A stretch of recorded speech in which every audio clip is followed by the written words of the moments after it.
नमस्कार, मैं हूं आपके साथ रेशु त्यागी। एपीएन के लोकप्रिय कानूनी प्रोग्राम लीगल हेल्पलाइन में आप सभी का स्वागत। इसमें हमारे कानूनी विशेषज्ञ रोजमर्रा की जिंदगी की समस्याओं से जुड़े कानूनी मसलों पर आपकी शंकाओं का समाधान करते हैं। आप भी इस प्रोग्राम से जुड़ सकते हैं और फोन करके कानूनी राय ले सकते हैं।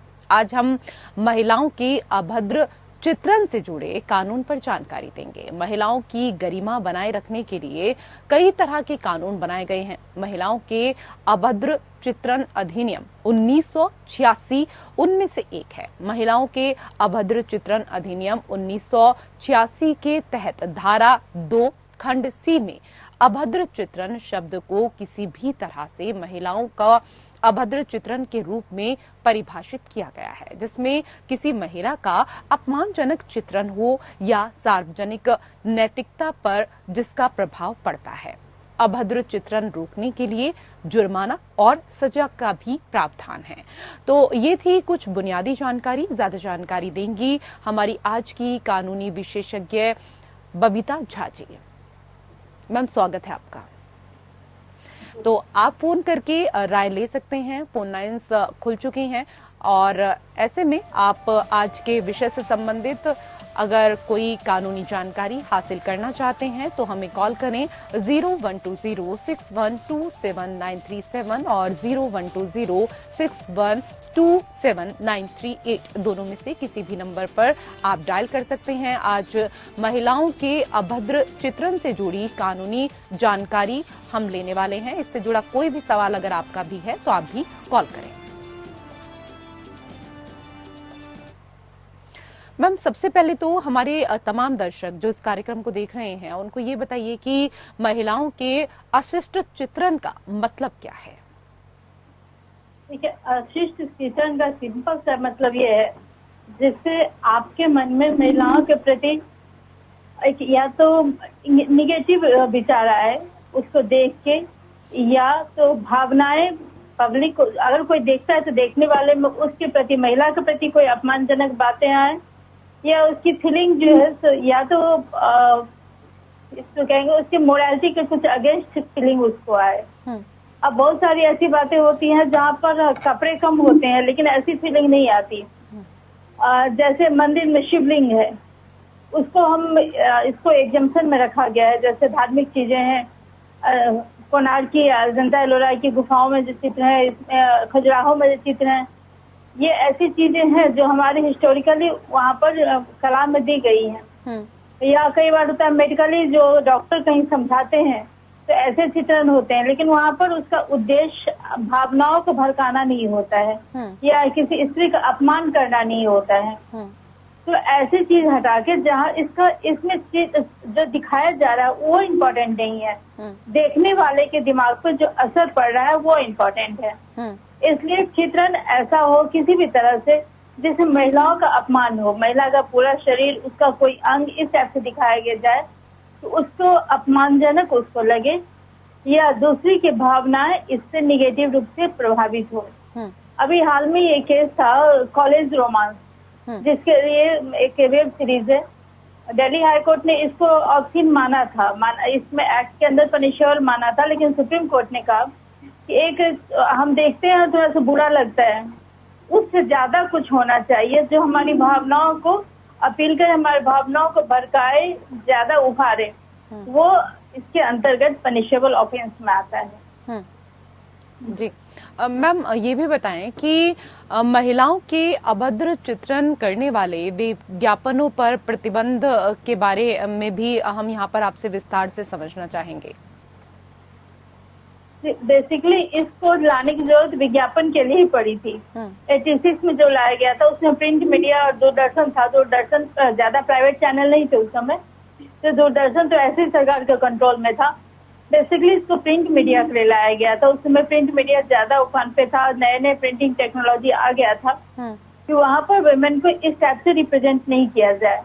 लेकिन बाद में जो विज्ञापन है उसको गलत तरीके से महिलाओं का नहीं रिप्रेजेंट किया जाए।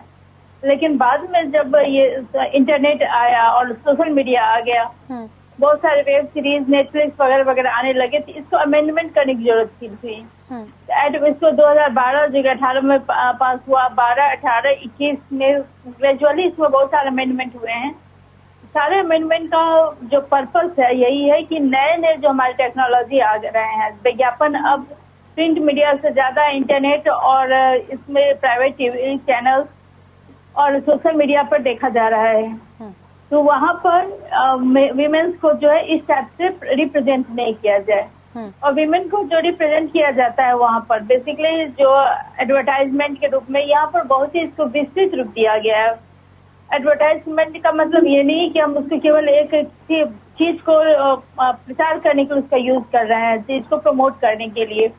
अगर कोई प्रिंट करके किसी भी तरह से, अगर जैसे कि हम लेजर से कुछ चीजें दिखा रहे हैं या किसी बॉक्स ऊपर हमने इसको लेबल बना के रखा है, उन सब चीजों को भी इसमें दिया गया है। हम उसको हम फिगर बनाते हैं इमेज के रूप में या कोई ऐसे फोटो ग्रुप में, किसी भी तरह से उसको हम अगर करते हैं, रिप्रेजेंट करते हैं विमेन को जो उसके लिए अपमानजनक है, तो वो विज्ञापन के कैटेगरी में आ जाता है। इसमें विज्ञापन और विमेन का जो इंडिसेंट रिप्रेजेंटेशन है, दोनों को डिफाइन किया गया है जी। इसलिए इसमें विज्ञापन के अभी जो एट प्रेजेंट सारे रूप जो इंटरनेट पे हैं, जो वेब सीरीज में आते हैं, वो भी विज्ञापन में आ जाएंगे।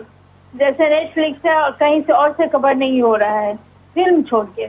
जैसे फिल्म है वहाँ पर तो इसके लिए सेंसर बोर्ड है और वहाँ पर एक कैटेगरी बनाई गई है इस टाइप की फिल्मों की, तो वो देखने के लिए। लेकिन अदरवाइज जैसे कि जो हमारे वेब सीरीज आ रहे हैं उसके लिए अभी तक कोई गवर्निंग बॉडी नहीं है जी। वो इससे गवर्न होगी, वो विज्ञापन में ही आ जाता है। तो विज्ञापन का यहाँ पर बहुत ही वाइड सेंस लिया गया है।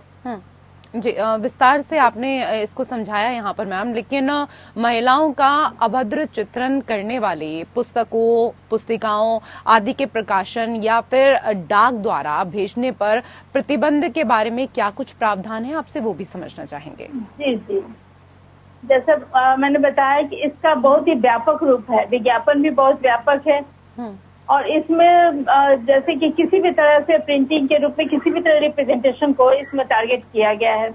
अगर हम कोई भी ऐसी किताब, पब्लिकेशन, कार्टून या कुछ भी अगर भेज रहे हैं तो किसी भी स्टेज में, इसको प्रोडक्शन के स्टेज में, भेजने के स्टेज में या डिस्ट्रीब्यूशन जहाँ होता है उस स्टेज में इसको रोका जा सकता है। तो डाक द्वारा भी भेजा जा रहा है, कुरियर द्वारा भेजा जा रहा है, जैसे भी भेजा जा रहा है, गजेटेड ऑफिसर जो गवर्नमेंट राज्य सरकार द्वारा बनाया जाता है, जिसको असाइन किया गया ये ड्यूटी, वो उसको उस समय रोक सकता है या उसके द्वारा भेजा गया कोई पर्सन इसको रोक सकता है किसी भी स्टेज में।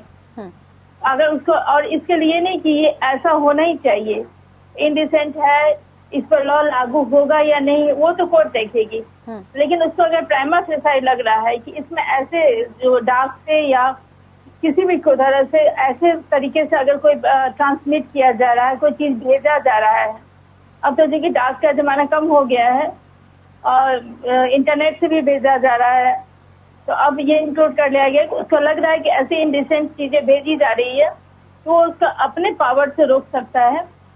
वो जो करने वाला, उसको भेजने वाला है, वो कल्प्रिट है, गिल्टी है नहीं, वो तो कोर्ट देखेगी, लेकिन तत्काल प्रभाव से उसको वो रोक सकता है। लेकिन इसको रोकने के लिए कोई बड़ा अफसर ही जो सरकार द्वारा ऑथराइज हो वही रोक सकता है। और हाँ, इसके लिए दो जगह, एक तो पब्लिक प्लेस में भी रोक सकता है और वहाँ भी होगा जहाँ प्राइवेट पर्सन कोई रह रहा है, जैसे किसी का घर है, ड्वेलिंग हाउस है, वहाँ भी रोका जा सकता है, वहाँ भी सीज किया जा सकता है, सर्च किया जा सकता है। लेकिन डिफरेंस ये है कि अगर किसी पब्लिक प्लेस में उसको रोका जाता है, इसके लिए प्रायर परमिशन की जरूरत नहीं होगी, उसको अथॉरिटी जाकर रोक सकता है। लेकिन अगर किसी ड्वेलिंग हाउस में रोका जाता है या कोई चीज सीज करना होता है, इसके लिए वारंट की जरूरत होती है, प्रायर परमिशन से ही ये किया जा सकता है। जी मैम, ये भी समझाएं कि किसी भी मूर्तिकला या अन्यथा चित्रित कोई भी चित्रण पर, महिलाओं के अभद्र चित्रण पर क्या कुछ प्रावधान है? जी, कई बार कला को जो होता है इस टाइप से दिखाया जाता है, उसमें एक कला की लिबर्टी भी कहते हैं कि आर्टिस्ट को लिबर्टी मिलनी चाहिए, वो अपनी कला को किस तरह से दिखा जाता है। यहाँ पर बड़ा कंट्रोवर्शियल सा चीज हो जाता है। लाइक फेमस एग्जांपल है अपने मकबूल फिदा हुसैन जो थे, बहुत ही फेमस थे, आर्टिस्ट थे, बहुत बड़े आर्टिस्ट थे, लेकिन उन्होंने कुछ हिंदू देवी देवताओं की नेकेड फोटो ये बनाया था, पेंटिंग किया था, जिसके लिए काफी कंट्रोवर्सी हुआ था। उनके हिसाब से वो कुछ रिप्रेजेंट करना चाह रहे थे। तो वहां पर एक बड़ा ही सेंसिटिव दोनों में ये देखना कि क्या कला की लिबर्टी है और कहाँ जो विमेन को दिखाया जा रहा है। अगर हम देवी दुर्गा को, देवी काली को नेकेड रूप से दिखाते हैं, तो काली को हम ऐसे दिखाते हैं, ये ट्रेडिशनली है, वो एग्जम्पशन में आ जाएगा, क्योंकि उससे हम देखने की आदत है। और जैसे मैंने पहले कहा कि आप हम जो दिखा रहे हैं उससे वो इतना इम्पोर्टेंट नहीं है, असर देखने वाले पे क्या पड़ता है। तो काली को इस रूप में देखने की हमें आदत है, हमने उसको एक्सेप्ट किया है, ट्रेडिशनली है, पुराने समय से चला आ रहा है, ये धर्म का हमारा पार्ट है। रिलीजियस जो है रिप्रेजेंटेशन वो एक्सक्लूड किया गया है स्पेशली, तो वो नहीं आएगा। लेकिन अगर उन्होंने जैसे दुर्गा का बनाया था, इस हिसाब से बनाया था विदाउट कपड़े का, तो वो कंट्रोवर्सी में रहा था, वो धर्म का अपमान माना गया था। ऐसे ही किसी अब हमारे यहाँ जैसे, लेकिन इसको एक्सक्लूड किया गया है, जो धर्म के नाम पर कुछ कैटेगरी बनाई गई है जहाँ धर्म में मान्यता प्राप्त है, जैसे काली का बनाना। दूसरा है जो कि हमारे पुराने कला का पार्ट है, जैसे मैंने कहा खजुराहो का है, कोणार्क का जो मंदिर के ऊपर जो चित्र बने हुए हैं, मूर्ति बनी हुई है, जो मंदिर के डेकोरेशन का पार्ट है, वो एक धर्म का भी पार्ट है, कला का भी पार्ट है, और वो पुराने टाइम से है, उसे लोग एक्सेप्ट कर चुके हैं। ऐसे बहुत सारे धार्मिक इसमें क्रियाकलाप होती है, जैसे मैंने कहा शिवलिंग है, और इसी तरह बहुत जहाँ पर हमारे जो जेनिटाइल होता है उसका पूजा में यूज होता है। तो वैसे चीजों को एक्सेप्ट किया गया है, इसमें एग्जम्प्टेड है वो चीजें। वैसे चीजें जो को रिप्रेजेंट करना गलत नहीं है, अपराध नहीं है। लेकिन अगर जानबूझ के हम किसी विमेन को या किसी डेटी को इस हिसाब से रिप्रेजेंट करते हैं जिससे लोगों की भावना भर के, तो वो अपराध में आ जाएगा। भावना भर के मीन्स उसका जो है कि जिसका या तो अपमानजनक हो, सपोज कि हम सरस्वती का या काली देवी दुर्गा का इस हिसाब से रिप्रेजेंट करते हैं कि वो उनके लिए अपमानजनक लगे किसी महिला के लिए, तो वो अपराध हो जाएगा। लेकिन काली का एक नॉर्मल जैसे चित्र है वैसे हम करते हैं तो वो अपराध में नहीं आएगा। इसमें बहुत ही फाइन लाइन है, बट बहुत ही इम्पोर्टेंट लाइन है यहाँ पर ये जी। तो ये एग्जेम्प्टेड है जो हमारी पुरानी कलाएं हैं और धर्म से जहाँ जो ट्रेडिशनली आ रही हैं वो इसमें अपराध की श्रेणी में नहीं आएगी। ये इंटेंशन भी इम्पोर्टेंट है और इफेक्ट, इंटेंशन इफेक्ट दो चीजें इम्पोर्टेंट होती हैं जी। मैम आज के विषय से संबंधित कई और प्रश्न हैं जिनके जवाब हम आपसे जानना चाहेंगे, लेकिन विषय से संबंधित अगर आपका भी कोई भी प्रश्न है तो आप भी कॉल कर सकते हैं। महिलाओं के अभद्र चित्रण पर कानून क्या कुछ कहता है, इस विषय पर आज जानकारी हमें दे रही हैं अधिवक्ता बबीता जी। मैम, महिलाओं के अभद्र चित्रण संबंधित केस में प्रवेश करने और तलाशी लेने की जांच एजेंसियों या अधिकारियों की शक्तियां क्या हैं और इसके साथ ही क्या कुछ बंदिशें हैं, वो भी आपसे समझना चाहेंगे जी। और जो प्रवेश करके तलाशी ली जाती है या जो ऐसी चीजें जब्त की जाती है उसको दो कैटेगरी में मैं रखूंगी। एक तो पब्लिक प्लेस हुआ और दूसरा जो ड्वेलिंग हाउस है प्राइवेट प्लेस है। जो पब्लिक प्लेस है वहां पर किया जा सकता है और जाके रोका जा सकता है, चीजें जब्त की जा सकती है। लेकिन जो है ड्वेलिंग हाउस है, जो किसी का घर है, प्राइवेट जगह है, वहाँ वारंट लेके जाया जा सकता है। लेकिन जहाँ भी ये चीजें देखी जाती हैं उसको रोकने का ऑफिसर्स को, जो ऑथराइज ऑफिसर्स हैं, उनको ये हक है कि वो जाके उसको रोक सकते हैं। अगर ड्वेलिंग हाउस है तो परमिशन लेके, प्रायर परमिशन लेके, अदरवाइज ऐसे। हाँ, अगर कोई ऐसा है जो आम जनता भी अगर देखती है कोई चीज ऐसा तो वो इन्फॉर्म कर सकती है, वो खुद से नहीं रोक सकती है, उसको ये पावर है कि वो इन्फॉर्म करे। और ऑथराइज ऑफिसर जो अथॉरिटी जो उसको जैसे इंफॉर्मेशन मिलती है कि ऐसी ऐसी चीजें कहीं है जो कि सर्कुलेट होने वाली है या हो रही है, तो उसको तत्काल प्रभाव से रोक सकता है। अगर टाइम मिले तो वो परमिशन ले सकता है, अदरवाइज अगर बहुत, जैसे कि इंटरनेट, वहाँ पर अगर टाइम लेने की फॉर्मेलिटी पूरा करने लगेगा तो वहाँ पर बहुत तेजी से चीजें सर्कुलेट हो जाएगी, वहाँ सेकंड में, मिनट में बहुत ज्यादा फैल जाएगा। तो उन चीजों को तत्काल रोकना जरूरी होता है। प्रिंट मीडिया है, वहाँ पर टाइम लगता है, तो वहाँ पर परमिशन लेने का टाइम मिल जाता है। तो चीजें जिस टाइप से सिचुएशन होता है उस टाइप से इसको ऑफिसर जो है उसको हैंडल करते हैं। लेकिन अगर कहीं प्रवेश करना है, जैसे किसी के घर में प्रवेश करना है, तो वारंट लेके ही करना पाएंगे, वो ऐसे नहीं कर सकते। ठीक है मैम, आपने यहाँ पर ये क्लियर किया कि किसी के घर में अगर प्रवेश करना है तो वारंट लेकर ही एंट्री की जा सकती है, उसके बिना संभव नहीं है। इसी से जुड़ा हुआ मेरा आपसे एक और सवाल है, महिलाओं के अभद्र चित्रण अपराध पर घर में तलाशी और जब्ती के क्या कुछ प्रावधान है? जी, जैसा यहाँ पर जो सीआरपीसी हमारे थे पहले, अब 1 तारीख से वो भी चेंज हो जाएगा। साधारण अपराध के लिए तलाशी के नियम होते हैं वही यहाँ पर लागू होंगे। जैसे कि तलाशी के लिए किसी को कोई चीज जब्त अगर करते हैं तो जो जनरल लॉ है उनको लेकर के 48 घंटे के अंदर जो नियरेस्ट मेट्रोपॉलिटन मजिस्ट्रेट या जो मजिस्ट्रेट होते हैं उनके सामने रखना होता है। अगर किन्हीं को अरेस्ट करते हैं तो 24 घंटे को मजिस्ट्रेट के सामने 24 घंटे के अंदर प्रोड्यूस करना होता है। ऐसे जो भी जनरल लॉ है, जैसे कि किसी का अरेस्ट कर रहे हैं तो हम उसके सीजर मेमो बनाएंगे, उसके लोगों को जो अपने लोग जो जिसको बताएगा उसको इन्फॉर्म करेंगे। ये सारे सीआरपीसी के लॉ इस केस में भी एप्लीकेबल होंगे। लॉ स्पेशली बता रहा है, एक छोटा सा ही एक्ट है ये, जो इंडिसेंट रिप्रेजेंटेशन एक्ट जो है हमारा 86 का 10 उसमें केवल सेक्शन है। वो बता रहा है कि यहाँ पर सीआरपीसी के जो रिलेवेंट सेक्शन है 94 वो एप्लीकेबल होगा। यानी सीजर करने, किसी को चीज को सीज करने के लिए, अरेस्ट करने के लिए जो भी हमारे जनरल लॉ है सीआरपीसी के, वो यहाँ एप्लीकेबल होंगे। तो अगर कहीं जाकर कोई चीज सीज होगा या कोई पर्सन अगर अरेस्ट होगा, उसको 24 घंटे के अंदर मजिस्ट्रेट के सामने दिया जाएगा। मजिस्ट्रेट उसको जहाँ भेजना चाहे वहाँ वो जाएगा और पुलिस को भेज दे। आगे इसके लिए रिसर्च करना है, आगे इसके लिए इन्वेस्टिगेशन होगा, क्योंकि प्राइमरी फैक्ट देखा गया कि ऐसा सूचना मिला है कि ये गलत चीज है, ऐसा है, लेकिन उसका आगे इन्वेस्टिगेशन होगा। और इन्वेस्टिगेशन के लिए या तो पुलिस को दे दे या उसी ऑफिसर को रहने दे, ये मजिस्ट्रेट का है, लेकिन मजिस्ट्रेट के नॉलेज में ये चीजें आ जानी चाहिए। ये अपराध को बेलेबल बनाया गया है। बेलेबल है, कॉग्निजेबल है। कॉग्निजेबल का मतलब मजिस्ट्रेट इसको कॉग्निजेंस ले लेता है, लेगा कि इस अपराध का। बेलेबल मतलब अगर अपराधी का पता चल गया है, अपराधी को उसी में बेल मिल जाएगी, मतलब पुलिस स्टेशन से उसको बेल मिल जाएगी। ये है बेलेबल और कॉग्निजेबल का मतलब। तो इस एक्ट को में जो भी ऑफेंस है उसके बेलेबल बना। अपराध में जो पहली बार और दूसरी बार, मतलब पहली बार कोई अपराध कर रहा है, दूसरी बार सेम अपराध कर रहा है, तो उसके पनिशमेंट में डिफरेंस है। जैसे एक बार में 2 साल, दोबारा 5 साल, ऐसी सजा है। लेकिन अपराध की जो श्रेणी है वो कॉग्निजेबल है और बेलेबल है। तो सीज जब करेगा तो वो कोर्ट को इन्फॉर्म करेगा। अगर वहाँ पर कोई पर्सन को अरेस्ट करना होगा तो अरेस्ट तो नहीं करते क्योंकि बेलेबल है। उसके बेलेबल का मतलब है बॉन्ड लेके छोड़ देते हैं जी।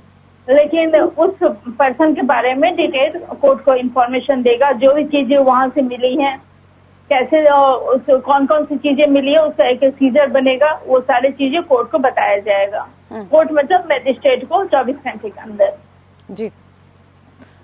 इसके साथ ही आपसे मेरा एक और सवाल आपसे कि विज्ञापन और पुस्तकों के जरिए महिला की अभद्र चित्रण करने वालों पर जुर्माने का क्या कुछ प्रावधान होता है मैम? जी, इसको काफी थोड़ा सा और भी स्ट्रिक्ट बना दिया गया है। जुर्माने के साथ साथ इसके लिए जेल का भी पनिशमेंट है।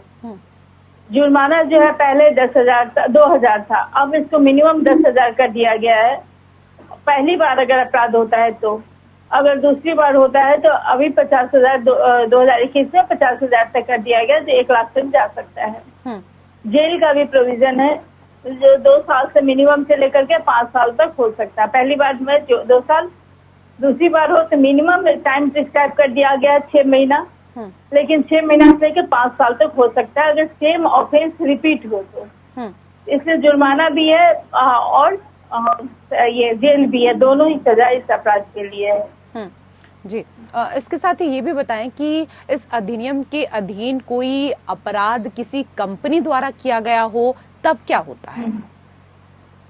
जी, कंपनी को भी एक आईपीसी के हिसाब से पर्सन ही, लीगल पर्सन ही माना जाता है। तो कंपनी में जो ऑथराइज पर्सन होंगे, अगर कोई कंपनी सपोज कि कोई ऐसा विज्ञापन प्रसारित कर रही है या ऐसा कोई चित्र या वीडियो ऐसा सर्कुलेट कर रही है, तो उस कंपनी के जो भी सपोज प्रेसिडेंट होंगे, उसके एग्जीक्यूटिव बॉडी होगी, गवर्निंग बॉडी होगी, जो भी उसके लिए ये काम करने ट्रस्टी होंगे या जो भी होंगे, कंपनी में ट्रस्टी नहीं होते हैं, लेकिन उसके जो पर्सन होंगे जो उसके लिए लायबल होंगे, मीन्स जो काम के लिए ये कहते हैं जिम्मेदार होते हैं कंपनी के कामों के लिए, वो सभी इसके अंतर्गत लायबल होंगे और पनिशेबल होंगे, क्योंकि कंपनी को जेल नहीं दिया जा सकता है, लेकिन जो पर्सन उसको संचालित करते हैं उनको जेल दिया जा सकता है।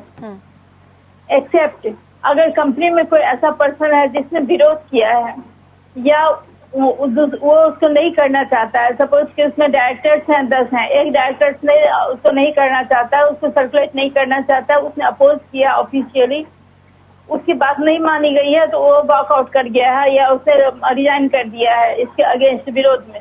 तो ऐसे अगर कंडीशन होता है तो जिसने विरोध किया है, जो उसमें या उसके इंफॉर्मेशन ही नहीं है, उसको बिना बताए, डायरेक्टर से बिना पूछे, बिना रिजोल्यूशन पास हुए उस पर उसके सिग्नेचर नहीं है, किसी स्टाफ ने कर दिया जी, तो ऐसे कंडीशन में वो स्टाफ पर्सनली लायबल होगा। लेकिन जहाँ पर एज ए कंपनी कोई चीज भेजा जा रहा है, कोई कंपनी कोई ऐसा एडवर्टाइज करती है, तो वहाँ पर उसके जितने भी डायरेक्टर्स होंगे जी, वो सभी इसके लिए लायबल होंगे, सभी पनिशेबल होंगे। अगर जरूरत हुई तो जेल भी सारे डायरेक्टर्स जाएंगे जी। तो वहाँ पर कंपनी को भी एग्जम्पशन नहीं है अपराध के रूप में, उनके डायरेक्टर्स इसके लिए लायबल होंगे। जी मैम, हमारे तमाम दर्शकों को इस विषय पर जागरूक करने के लिए, कानूनी जानकारी देने के लिए आपका बहुत बहुत धन्यवाद। और इसी के साथ हमारे विशेष कार्यक्रम लीगल हेल्पलाइन में मेरे साथ इतना ही। नमस्कार।